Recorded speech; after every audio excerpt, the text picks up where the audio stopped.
Hey, Grandpa. Godot Mesne. Are you busy? Just watching The Price is Right. Oh, okay. It's okay. I've seen this one before. Weknesian Edwindaman. What do you want? I was just thinking about what you told me about us Potawatomi doing things at a certain time of the year. Konige. I don't know why we do certain stuff only at certain times. Why couldn't we just do stuff whenever we needed something? Well, certain plants are ripe only at certain times. You can't just go to the grocery store and buy more in a way. Maple syrup can also only be harvested at a certain time of the year.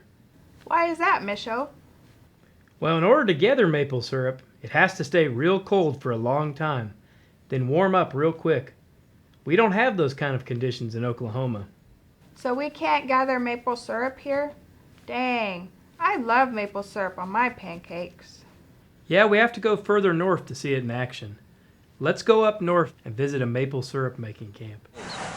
And it gets pretty intense, and the sap just keeps coming, and it only comes for like 3, 4, 5 weeks a year, and you got to get it while it's there. We put these taps in, golly, 4 weeks ago now, I think, and they're still producing quite well in here, but I think we're coming toward the end of the season. This one's just about to run over the hole opening and start dripping on the ground. This sap starts running sometime in March, late March, runs into early April probably. It doesn't go every day. It goes best when the nights are cold, below freezing, and when the days warm up with sunshine and get well above freezing. Each tap will produce possibly a gallon in a day. More often we seem to get about 1 to 2 quarts in a day from each tap. Small tree, 6 inches in diameter, gets 1 tap, and larger trees progressively get larger numbers of taps. Early in the year we start out on snowshoes, putting the taps in, and then as the spring goes on it gets progressively wetter and wetter snow, and finally less and less snow, and towards the end we can actually use David's tractor to get back in the woods to pick it up. For a few days of this we pray that we'll get warm at night so the sap will quit running.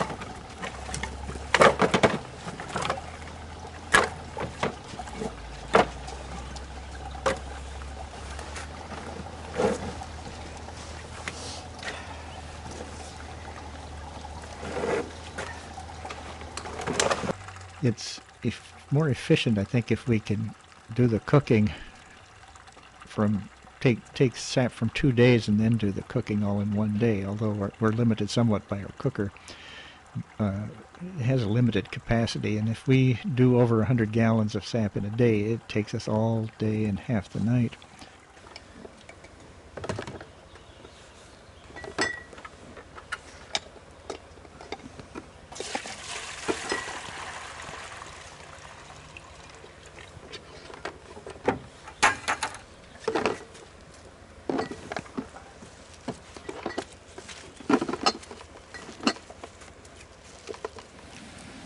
Firebox is about 1.5 to 2 feet long, and from there to the next 4 feet up under the pan, the firebox slowly slants up until at the end it's only about 3-4 inches below the pan. So the flames actually go all the way along the full length of the pan and boil the whole thing at once. I have to usually put in wood every 5-10 minutes just to keep it going, and we have the draft wide open. We don't even have a draft. We just leave the door open, keep it going at maximum temperature. I don't know where the plans came from, but this is supposedly an officially planned cooker. There's a firebox in one end. The pan is about 2 feet by 6 feet, And if you get enough of a fire going, you have boiling taking place over the entire surface of the liquid in the pan. We've run about 100 gallons of sap through here, and we've got it down to about 10 gallons. And so it's starting to look a lot darker and has a nice smell to it.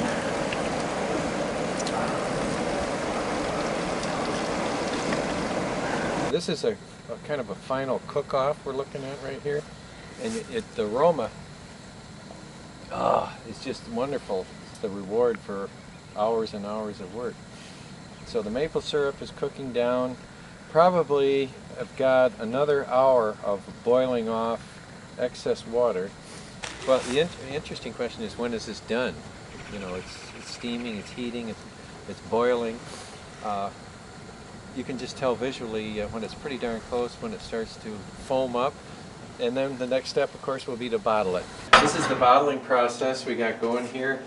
I'm putting it in these half-gallon jugs. I do put it in some of these 12-ounce, 8-ounce jugs. We get this heated and down to the right consistency, and then it ends up in here.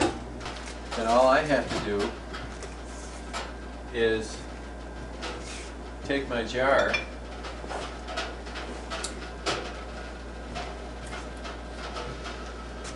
and just set her under this spigot and pull her back and fill her up. Very simple, very little handling. The reason I do this is because it's fun. It's it's engaging, it's busy work, it makes you think. It's also very social. A lot of folks come over here. We have picnics out here, and we sit around and watch the pot boil, I guess as you want to say. If you love being in the woods, this is a great thing to do. That seems like a lot of work. It is Nui, but it was important to us. It was one of the main things we used to season our food long ago. We also made a sugary drink and maple syrup cakes. It used to be a lot easier, but Wiske made it harder on us. I'll have to tell you that story in the wintertime. Okay, Misho. I remember you saying you only tell Wiske or Nana Bojo stories in the wintertime, just like our ancestors. You can also pour maple syrup in the snow to make a sweet snack. It's making me hungry just talking about it. That's cool, kind of an old version of a snow cone. So what kinds of seasonal activities can we do down here? There are lots, like peeling bark and harvesting certain vegetables. Let's check out some old footage of peeling bark in the 1930s in Kansas.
That's cool, Michelle. I really like learning about how we made stuff in the past and how some folks still do traditional activities today.